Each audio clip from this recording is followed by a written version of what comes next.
Assalamualaikum warahmatullahi wabarakatuh. Halo teman-teman, terima kasih buat kalian yang udah kembali ke ruang belajar Winners Challenge.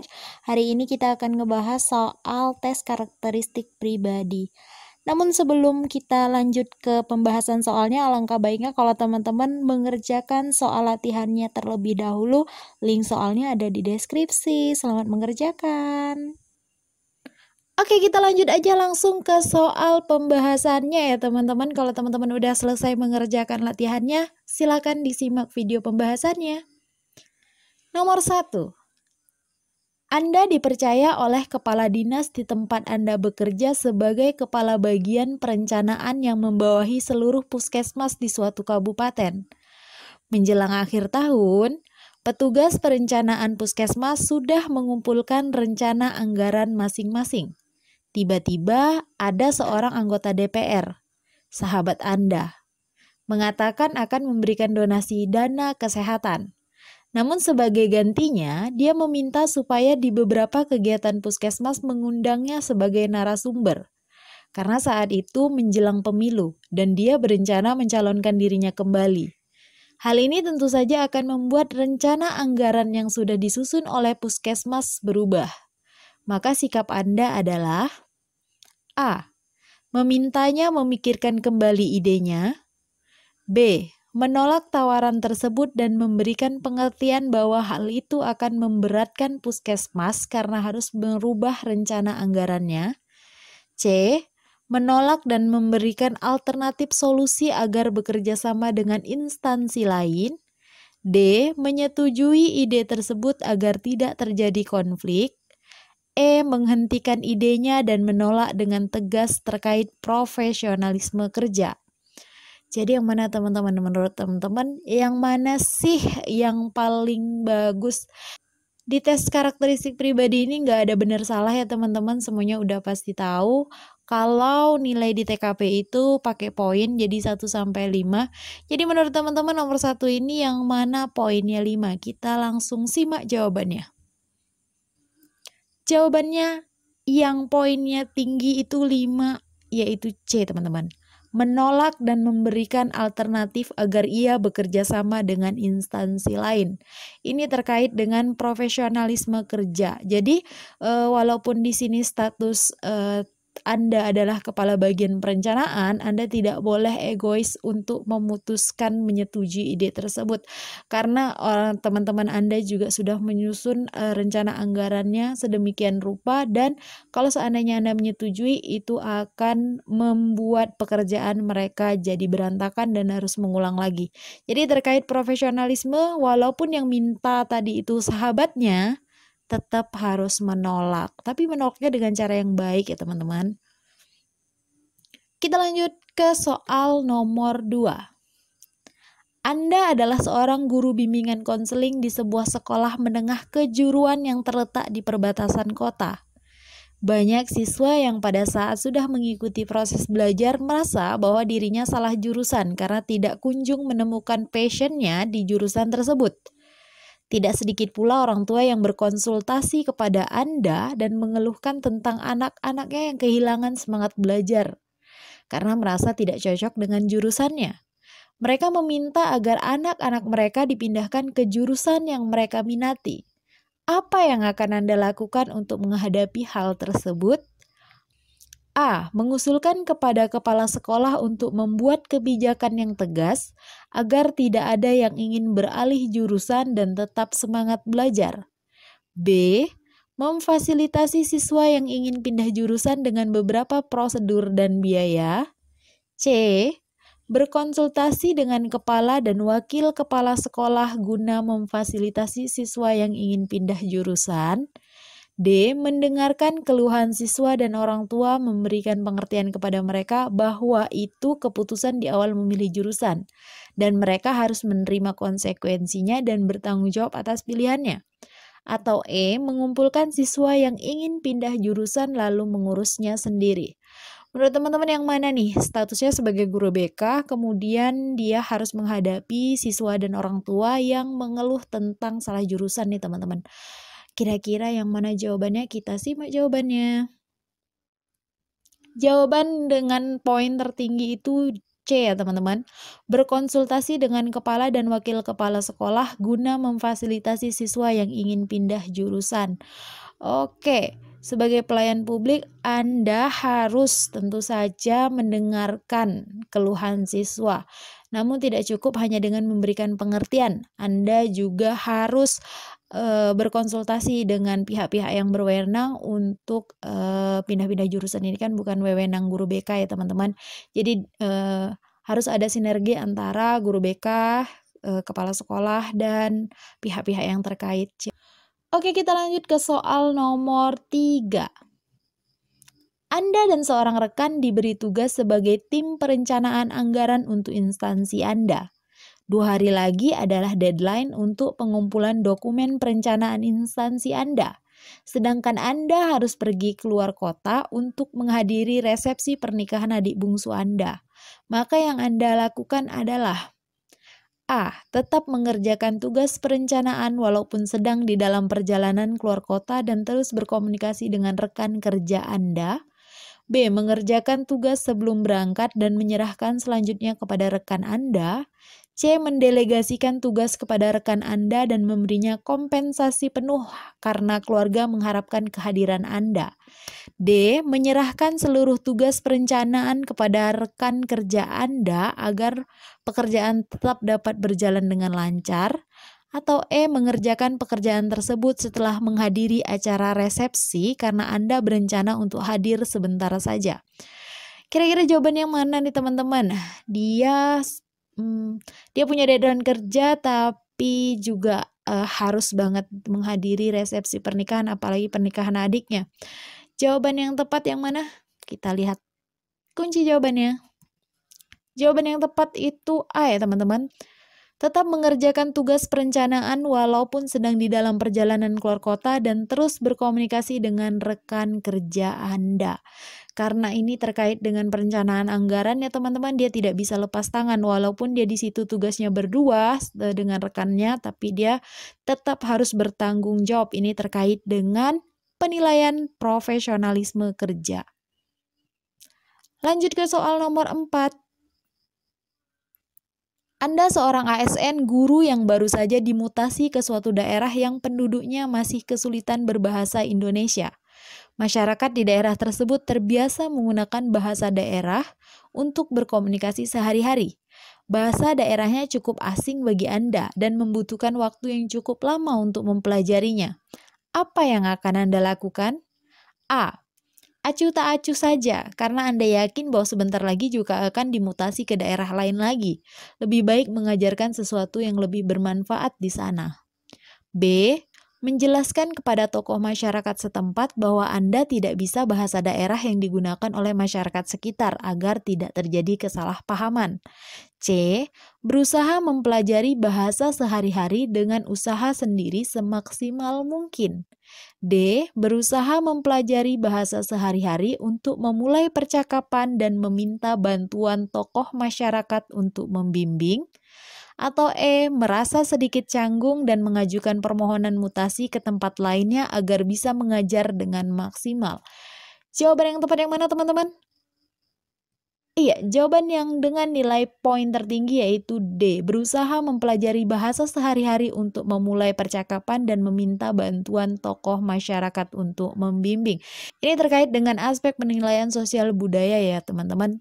Kemampuan beradaptasi. Jadi kemanapun teman-teman harus bisa dan berani belajar sesuatu yang baru. Kita lanjut ke soal nomor 5.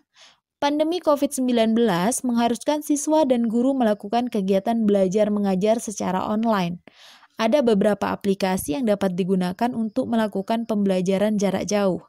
Anda sebagai guru yang akan pensiun merasa kesulitan untuk belajar aplikasi pembelajaran jarak jauh. Namun, mata pelajaran yang Anda ajarkan adalah mata pelajaran yang sulit sehingga lebih banyak memerlukan tatap muka.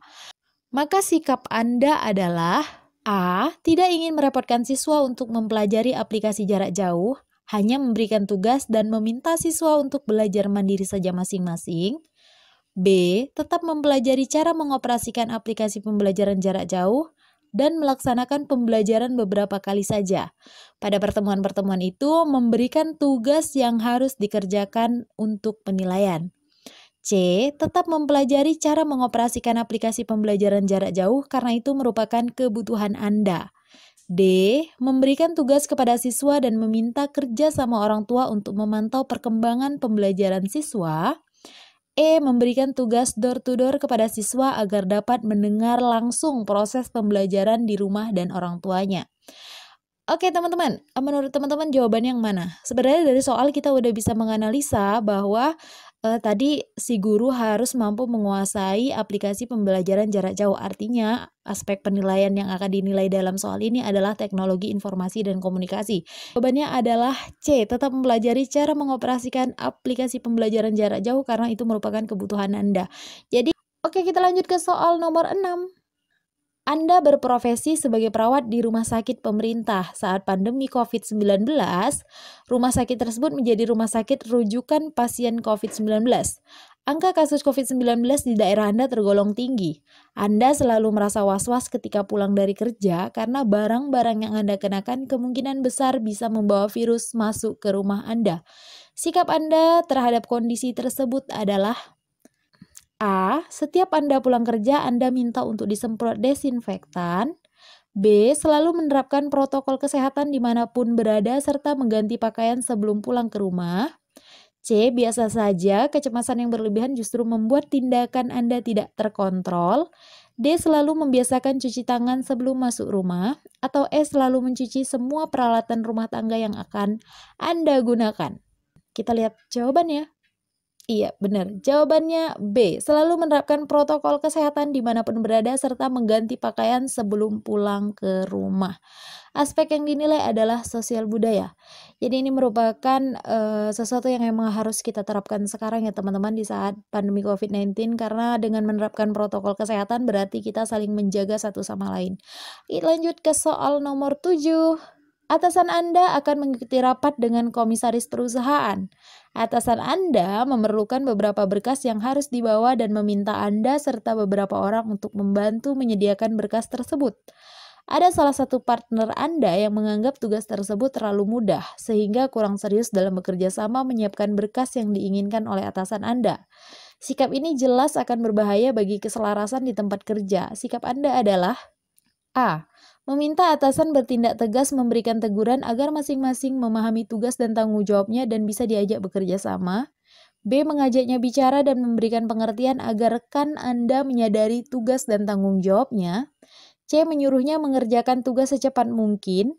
D. Membiarkannya saja, kualitas kinerja masing-masing karyawan akan menentukan kenaikan jabatannya di masa depan. E. Meminta rekan Anda untuk tidak meremehkan tugas dan tanggung jawab sekecil apapun. Kira-kira jawabannya yang mana nih teman-teman? Oke, kita langsung saja cek jawabannya.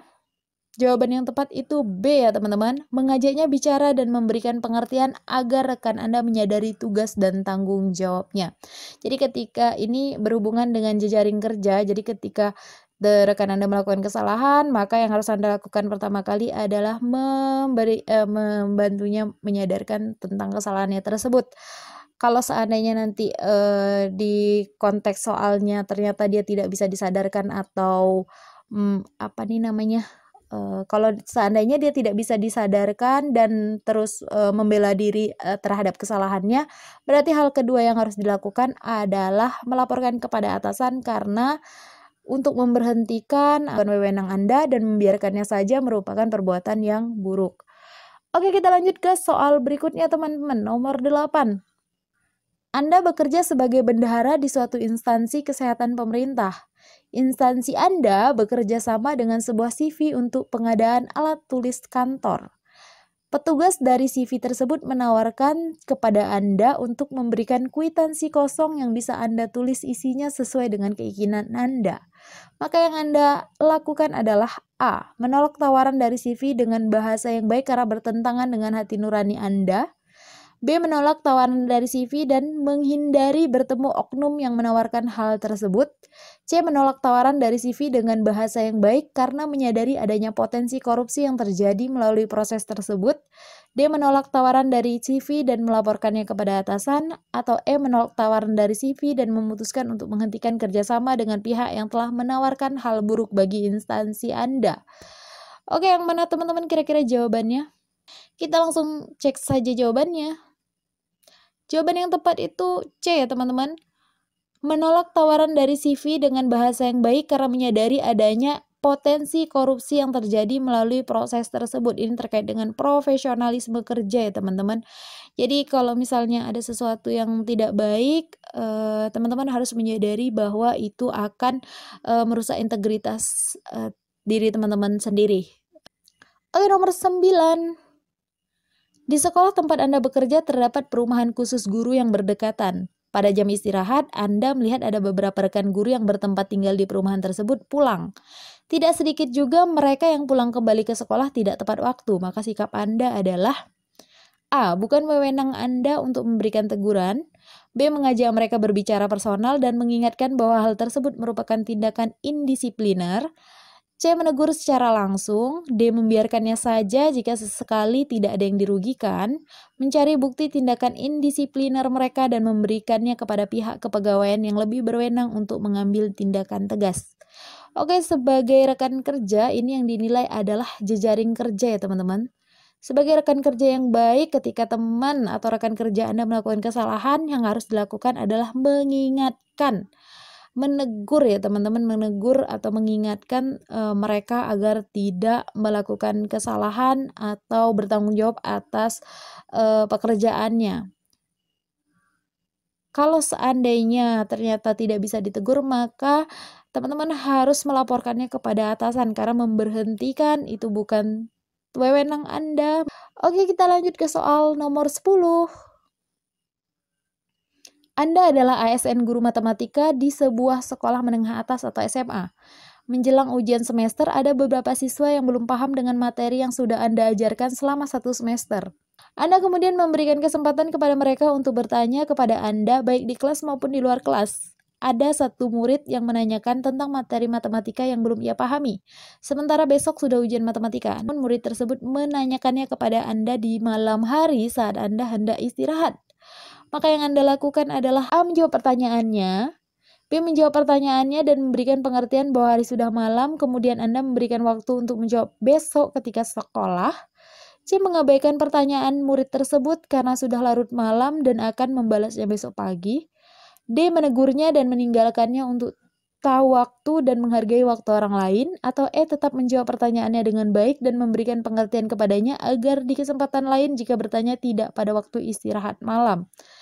Yang mana teman-teman jawabannya? Ini terkait dengan aspek penilaian pelayanan publik ya teman-teman. Guru itu sebagai pelayan publik. Jadi dia harus tetap menjawab pertanyaan tersebut dengan baik dan memberikan pengertian kepada siswa tersebut agar di kesempatan lain tidak bertanya pada waktu istirahat malam. Apapun kondisinya ya teman-teman, sebagai pelayan publik maka memberikan pelayanan itu harus yang utama. Jadi kalau misalnya teman-teman ketemu soal mengenai pelayanan, utamakan pelayanan. Jadi udah pasti mau apapun kondisinya biasanya jawabannya memberikan pelayanan ya teman-teman. Oke, sekian dulu pembahasan tes karakteristik pribadi hari ini. Semoga teman-teman semangat latihannya, semangat belajarnya, semangat berjuangnya. Semoga nanti diberikan kemudahan. Demikian videonya, saya akhiri dengan Assalamualaikum warahmatullahi wabarakatuh.